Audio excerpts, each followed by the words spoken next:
बृहस्पतिवार व्रत कथा। भारतवर्ष में एक प्रतापी और दानी राजा राज्य करता था। वह नित्य गरीबों और ब्राह्मणों की सहायता करता था। ये बात उसकी रानी को अच्छी नहीं लगती थी।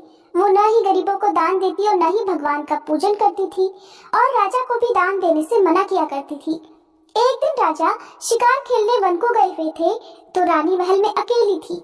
उसी समय बृहस्पति देव साधु वेश में राजा के महल में भिक्षा के लिए गए और भिक्षा मांगी।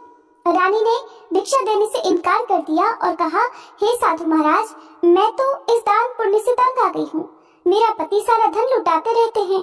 मेरी इच्छा है कि हमारा धन नष्ट हो जाए, फिर न रहेगा बांस न बजेगी बांसुरी।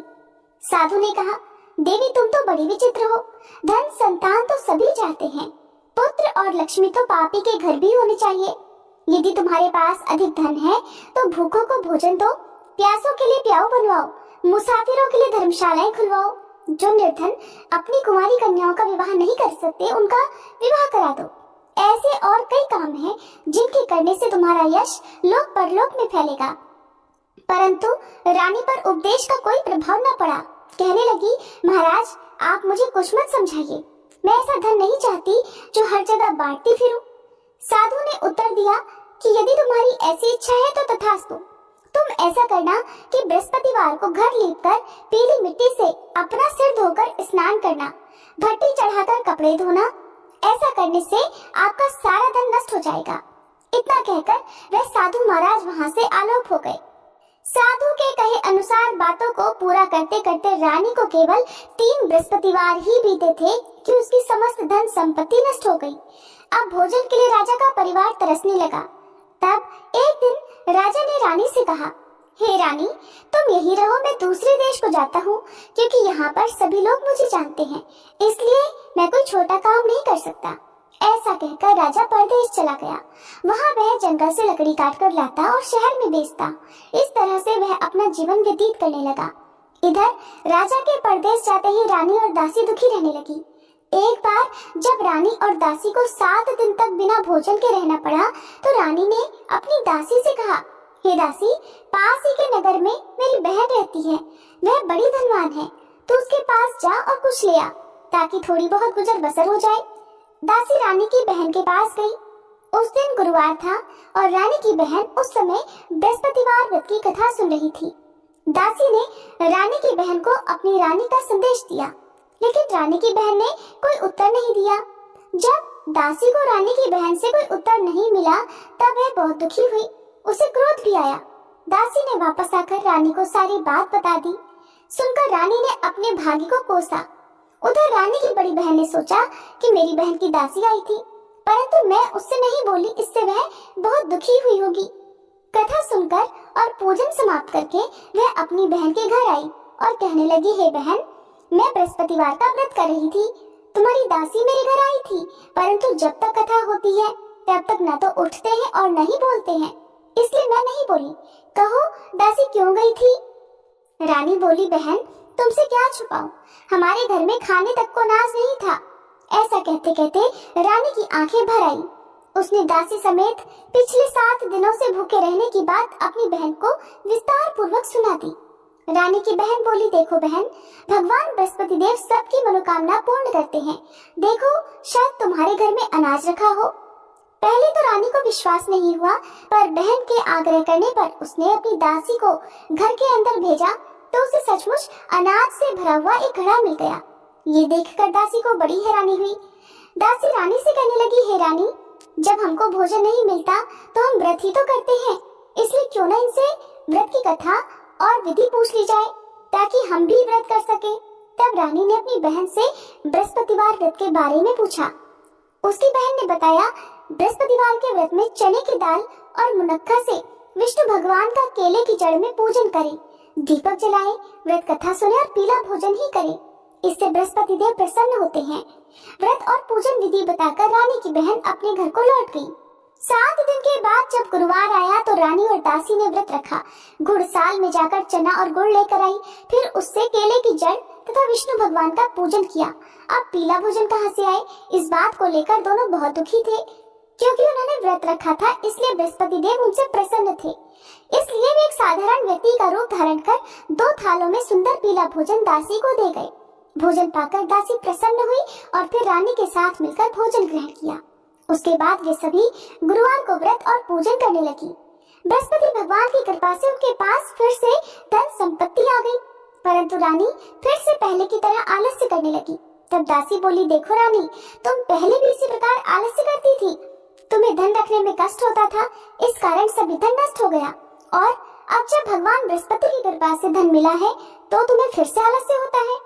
रानी को समझाते हुए दासी कहती है कि बड़ी मुसीबतों के बाद हमने ये धन पाया है, इसलिए हमें दान पुण्य करना चाहिए, भूखे मनुष्यों को भोजन कराना चाहिए और धन को शुभ कार्यों में खर्च करना चाहिए, जिससे तुम्हारे कुल का यश बढ़ेगा, स्वर्ग की प्राप्ति होगी और पितर प्रसन्न होंगे। दासी की बात मानकर रानी अपना धन शुभ कार्यों में खर्च करने लगी, जिससे पूरे नगर में उसका यश फैलने लगा। फिर एक दिन रानी और दासी आपस में विचार करने लगी कि न जाने राजा किस दशा में होंगे, उनकी कोई खोज खबर भी नहीं है। उन्होंने श्रद्धा पूर्वक बृहस्पति भगवान से प्रार्थना की कि राजा जहाँ कहीं भी हो शीघ्र वापस आ जाएं। उधर वह राजा एक दिन दुखी होकर जंगल में पेड़ के नीचे आसन जमाकर बैठ गया। वह अपनी दशा को याद करके व्याकुल होने लगा। बृहस्पतिवार का दिन था। एकाएक उसने देखा कि निर्जन वन में एक साधु प्रकट हुए। वह साधु वेश में स्वयं बृहस्पति देवता थे। लकड़हारे के सामने आकर बोले, हे लकड़हारे, इस सुनसान जंगल में तू चिंता मगन क्यों बैठा है? लकड़हारे ने दोनों हाथ जोड़कर प्रणाम किया और उत्तर दिया, महात्मा जी, आप सब कुछ जानते हैं, मैं क्या कहूँ? ये कहकर वह रोने लगा और साधु को अपनी आत्मकथा सुनाई। महाराज जी ने कहा, तुम्हारी स्त्री ने बृहस्पति के दिन बृहस्पति भगवान का निरादर किया है, जिसके कारण रुष्ट होकर उन्होंने तुम्हारी ये दशा कर दी। अब तुम चिंता दूर करके मेरे कहने पर चलो तो तुम्हारे सभी कष्ट दूर हो जाएंगे और भगवान पहले से भी अधिक संपत्ति देंगे। तुम बृहस्पति के दिन कथा किया करो, 2 पैसे के चने मुनक्का लाकर उसका प्रसाद बनाओ और शुद्ध जल से लोटे में शक्कर मिलाकर अमृत तैयार करो। कथा के पश्चात अपने सारे परिवार और सुनने वाले प्रेमियों में अमृत और प्रसाद बांटकर आप भी ग्रहण करो। ऐसा करने से भगवान तुम्हारी सब मनोकामनाएं पूर्ण करेंगे। साधु के ऐसे वचन सुनकर लकड़हारा बोला, हे प्रभु, मुझे लकड़ी बेचकर इतना पैसा नहीं मिलता जिससे भोजन के बाद कुछ बचा सकूं। मैंने रात में अपनी पत्नी को व्याकुल देखा है, मेरे पास कुछ भी नहीं जिससे मैं उसकी खबर मंगा सकूं। साधु ने कहा, हे लकड़हारे, तुम किसी बात की चिंता मत करो। बृहस्पति के दिन तुम रोजाना की तरह लकड़ियां लेकर शहर को जाओ। तुमको रोज से 2 गुना धन प्राप्त होगा, जिससे तुम भलीभांति भोजन कर लोगे और बृहस्पति देव की पूजा का सामान भी आ जाएगा। जो तुमने बृहस्पतिवार की कहानी के बारे में पूछा है वह इस प्रकार है। प्राचीन काल में एक बहुत ही निर्धन ब्राह्मण था। उसकी कोई संतान न थी। वह नित्य पूजा पाठ करता, लेकिन उसकी पत्नी न स्नान करती और न किसी देवता का पूजन करती। इसी कारण वह ब्राह्मण देवता बहुत दुखी रहते थे। भगवान की कृपा से ब्राह्मण के यहाँ एक कन्या उत्पन्न हुई। कन्या बड़ी होने लगी। प्रातः स्नान करके वह भगवान विष्णु का जप करती, बृहस्पतिवार का व्रत करने लगी। पूजा पाठ समाप्त कर पाठशाला जाती तो अपनी मुट्ठी में जौ भरकर ले जाती और पाठशाला के मार्ग में डाल दी जाती। लौटते समय वही जौ सोने के हो जाते तो उनको बीनकर घर ले आती। एक दिन वह बालिका सूप में उन सोने के जौ को फटक कर साफ कर रही थी कि तभी उसकी माँ ने देख लिया और कहा कि हे बेटी, सोने के जौ को फटकने के लिए सोने का सूप भी तो होना चाहिए। दूसरे दिन गुरुवार था। उस कन्या ने व्रत रखा और बृहस्पति देव से सोने का सूप देने की प्रार्थना की। बृहस्पति देव ने उसकी प्रार्थना स्वीकार कर ली। रोजाना की तरह वह कन्या जौ फैलाती हुई पाठशाला चली गई। पाठशाला से लौटकर जब वह जौ बीन रही थी तो बृहस्पति देव की कृपा से उसे सोने का सूप भी मिल गया। उसे वह घर ले आई और उससे जौ साफ करने लगी, परंतु उसकी माँ का वही ढंग रहा। एक दिन की बात है, कन्या सोने के सूप में जब जौ साफ कर रही थी, उसी समय उस नगर का राजकुमार वहां से निकला। कन्या के रूप और कार्य को देखकर वह उस पर मोहित हो गया। राजमहल आकर वह भोजन और जल त्याग कर उदास होकर लेट गया। राजा को जब राजकुमार द्वारा अन्न जल त्यागने का समाचार पता चला तो अपने मंत्रियों के साथ वह अपने पुत्र के पास गया और कारण पूछा। राजकुमार ने राजा को उस लड़की के घर का पता भी बता दिया। मंत्री उस लड़की के घर गया। मंत्री ने ब्राह्मण के सामने राजा की ओर से निवेदन किया। कुछ ही दिन बाद ब्राह्मण की कन्या का विवाह राजकुमार के साथ संपन्न हो गया। इधर कन्या के घर से जाते ही ब्राह्मण देवता के घर में पहले की तरह गरीबी का निवास हो गया। एक दिन दुखी होकर वह ब्राह्मण अपनी पुत्री से मिलने गए। बेटी ने पिता की अवस्था को देखा और अपनी माँ का हाल पूछा। ब्राह्मण ने सभी हाल कह सुनाया। तब कन्या ने बहुत सारा धन देकर अपने पिता को विदा कर दिया। लेकिन कुछ दिन बाद फिर वही हाल हो गया। ब्राह्मण फिर अपनी कन्या के यहाँ गया और सभी हाल कहा तो पुत्री बोली, हे पिताजी, आप माताजी को यहाँ लिवा लाओ, मैं उन्हें वह विधि बता दूंगी जिससे गरीबी दूर हो जाए। ब्राह्मण देवता अपनी पत्नी को साथ लेकर अपनी पुत्री के पास राजमहल पहुँचे तो पुत्री अपनी माँ को समझाने लगी, हे माँ, तुम प्रातःकाल स्नानादि करके विष्णु भगवान का पूजन करो तो सब दरिद्रता दूर हो जाएगी। परंतु उसकी माँ ने उसकी एक भी बात नहीं मानी। वह प्रातःकाल उठकर अपनी पुत्री की बची जूठन को खा लेती थी। एक दिन उसकी पुत्री को बहुत गुस्सा आया। उसने अपनी माँ को एक कोठरी में बंद कर दिया। प्रातः उसे स्नानादि करा के पूजा पाठ करवाया तो उसकी माँ की बुद्धि ठीक हो गई। इसके बाद वह नियम से पूजा पाठ करने लगी और प्रत्येक बृहस्पतिवार को व्रत करने लगी। इस व्रत के प्रभाव से मृत्यु के बाद वह स्वर्ग को गई। वह ब्राह्मण भी सुख पूर्वक इस लोक का सुख भोगकर स्वर्ग को प्राप्त हुआ। इतना कहकर साधु अंतर ध्यान हो गए। धीरे धीरे समय बीतने पर फिर वही बृहस्पतिवार का दिन आया। लकड़हारा जंगल से लकड़ी काटकर किसी शहर में बेचने गया। उसे उस दिन और दिन से अधिक पैसा मिला।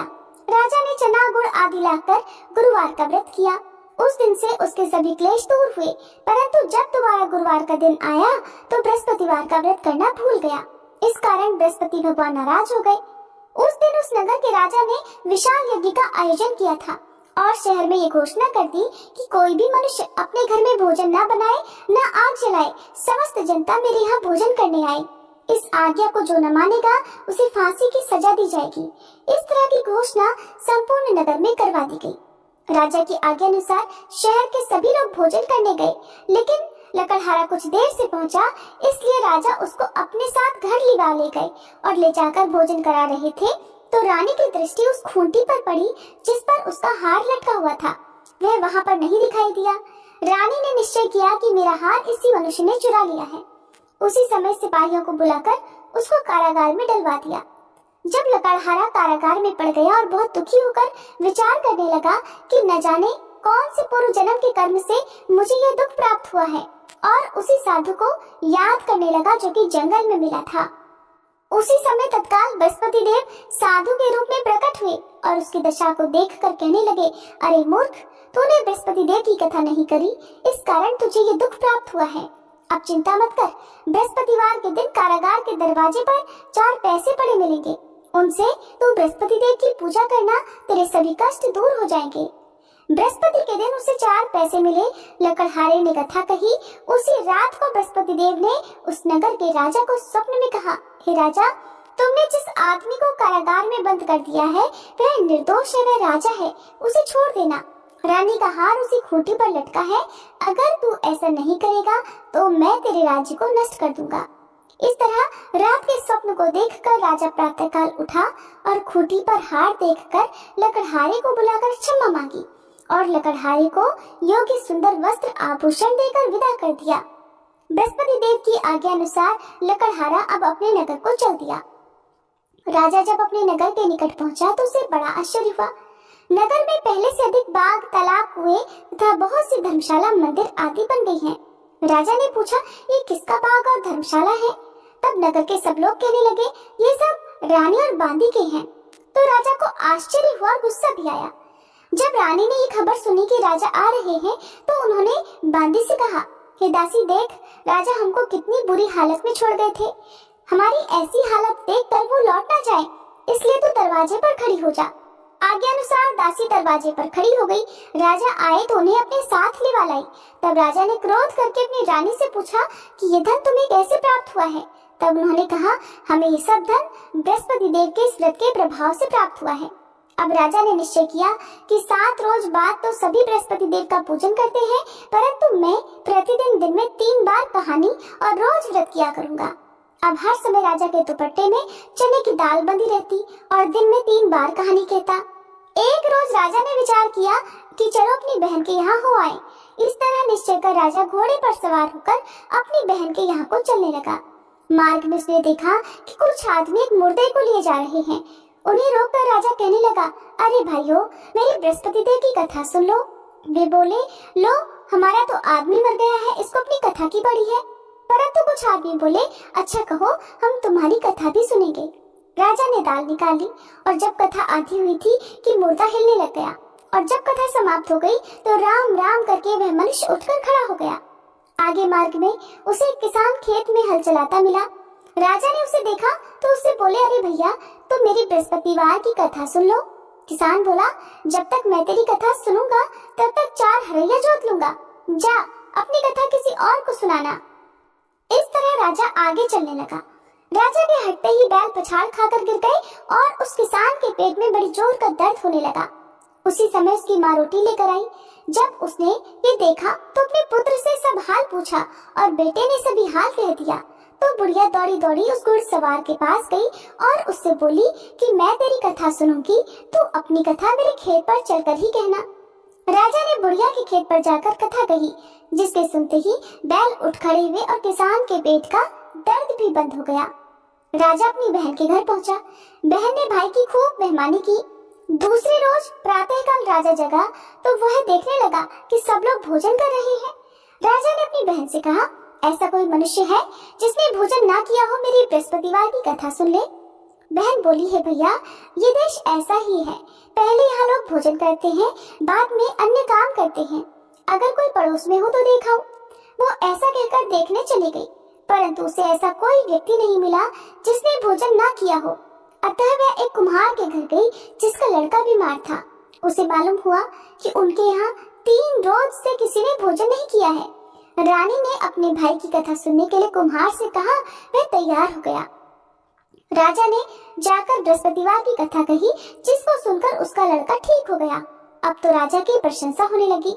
एक दिन राजा ने अपनी बहन से कहा, हे बहन, अब हम अपने घर को जाएंगे, तुम भी तैयार हो जाओ। राजा की बहन ने अपनी सास से कहा। सास ने कहा, हाँ चली जा, परंतु अपने लड़कों को मत ले जाना, क्योंकि तेरे भाई की कोई संतान नहीं है। बहन ने अपने भैया से कहा, हे भैया, मैं तो चलूंगी, पर कोई बालक नहीं जाएगा। राजा बोला, जब कोई बालक नहीं जाएगा तब तुम भी जाकर क्या करोगी। बड़े दुखी मन से राजा अपने नगर को लौट आया। राजा ने अपनी रानी से कहा, हम निर्वंशी राजा हैं, हमारा मुंह देखने का धर्म नहीं है और कुछ भोजन आदि नहीं किया। रानी बोली, हे प्रभु, बृहस्पति देव ने हमें सब कुछ दिया है, वह हमें संतान अवश्य देंगे। उसी रात को बृहस्पति देव ने राजा से स्वप्न में कहा, हे राजा, उठ, सभी सोच त्याग दे, तेरी रानी गर्भ से है। राजा को ये बात सुनकर बड़ी खुशी हुई। 9वें महीने में उसके गर्भ से एक सुंदर पुत्र पैदा हुआ। तब राजा बोला, हे रानी, स्त्री बिना भोजन के रह सकती है, पर बिना कहे नहीं रह सकती। जब मेरी बहन आए तब तुम मुझसे कुछ मत कहना। रानी ने सुनकर हाँ कर दिया। जब राजा की बहन ने ये शुभ समाचार सुना तो वह बहुत खुश हुई और बधाई लेकर अपने भाई के यहाँ आई। तभी रानी ने कहा, घोड़ा चढ़कर तो नहीं आई, गधा चढ़ी आई। राजा की बहन बोली, भाभी, मैं इस प्रकार ना कहती तो तुम्हें संतान कैसे मिलती। बृहस्पति देव ऐसे ही हैं, जैसे जिसके मन में कामनाएं हैं सभी को पूर्ण करते हैं। जो सद्भावना पूर्वक बृहस्पतिवार का व्रत करता है और कथा पढ़ता है अथवा सुनता है, दूसरों को सुनाता है, बृहस्पति देव उसकी सभी मनोकामनाएं पूर्ण करते हैं। प्रेम से बोलिए बृहस्पति देवता की जय।